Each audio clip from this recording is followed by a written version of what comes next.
Terima kasih pemirsa, Anda masih bersama Sketsa Bengawan. Dua balita kembar berusia sekitar setahun di Kabupaten Nganjuk ditemukan tewas terapung di kolam ikan di depan rumahnya. Saat kejadian, kedua orang tuanya tengah tidur pulas di dalam rumah.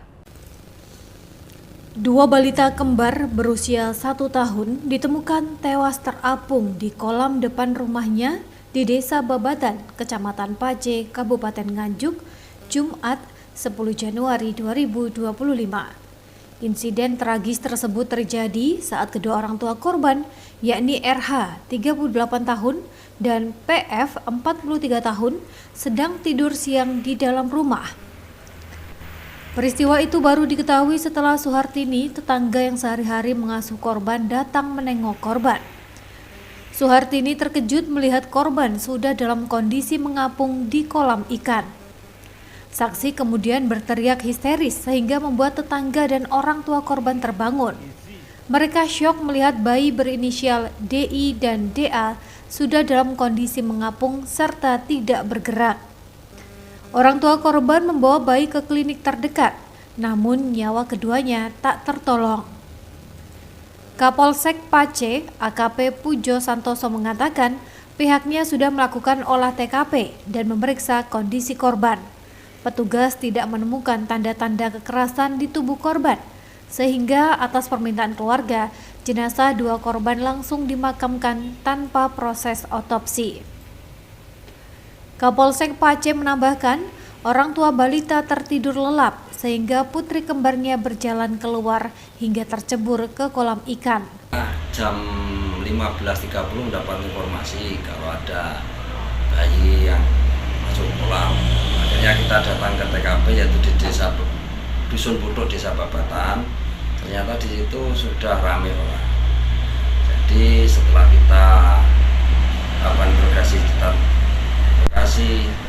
saat itu ada dua balita yang sudah terbungkus oleh kain jarik dan batik.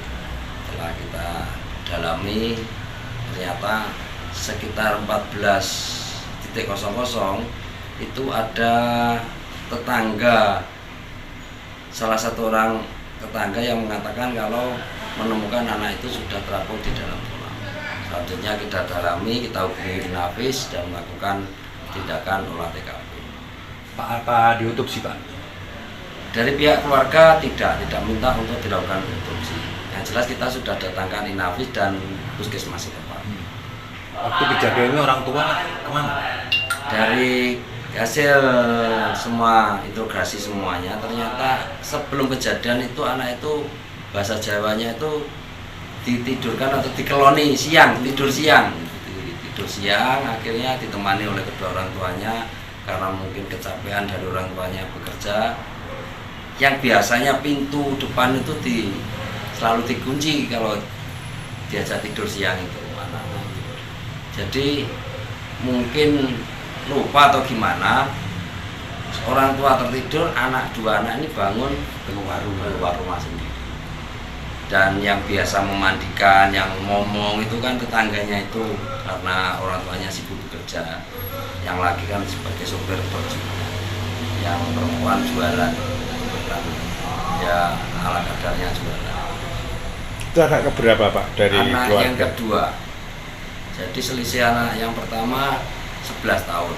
Anak yang pertama lagi di pondok, jadi nggak pulang, nggak ada di rumah. Terus setelah jam 2 kok yang ngomong ini kok gak kelihatan anak itu, akhirnya mendatangi rumahnya. Tahu-tahu sudah terapung, satu tengkurap dan satunya keadaan terlentang itu di dalam air. Ya, kemungkinan karena kolam ini tidak ada pembatasnya, dengan mulut bibir kolam dengan lantainya itu tidak ada pembatasnya, hanya sejengkal 10 cm, akhirnya mungkin kejebur dan main berdua. Kalau saat ini Bapak, kondisi jenazah sendiri apa sudah dimakamkan? Sudah, setelah kita koordinasi dengan apa itu Kades dan keluarga, juga puskesmas, karena tidak ada ditemukan luka penganiayaan atau lain sebagainya, yang dari puskesmas menyatakan kalau itu perutnya penuh dengan air karena terlihat buncit karena banyak minum air saat itu. Dan akhirnya kita cari permohonan dari keluarga. Terkait kemungkinan kelalaian, Polsek Pace menyerahkan kasus ini kepada unit PPA Polres Nganjuk. Sementara kedua balita tersebut saat ini telah dimakamkan. Ahmad Sarwani, JTV, Nganjuk.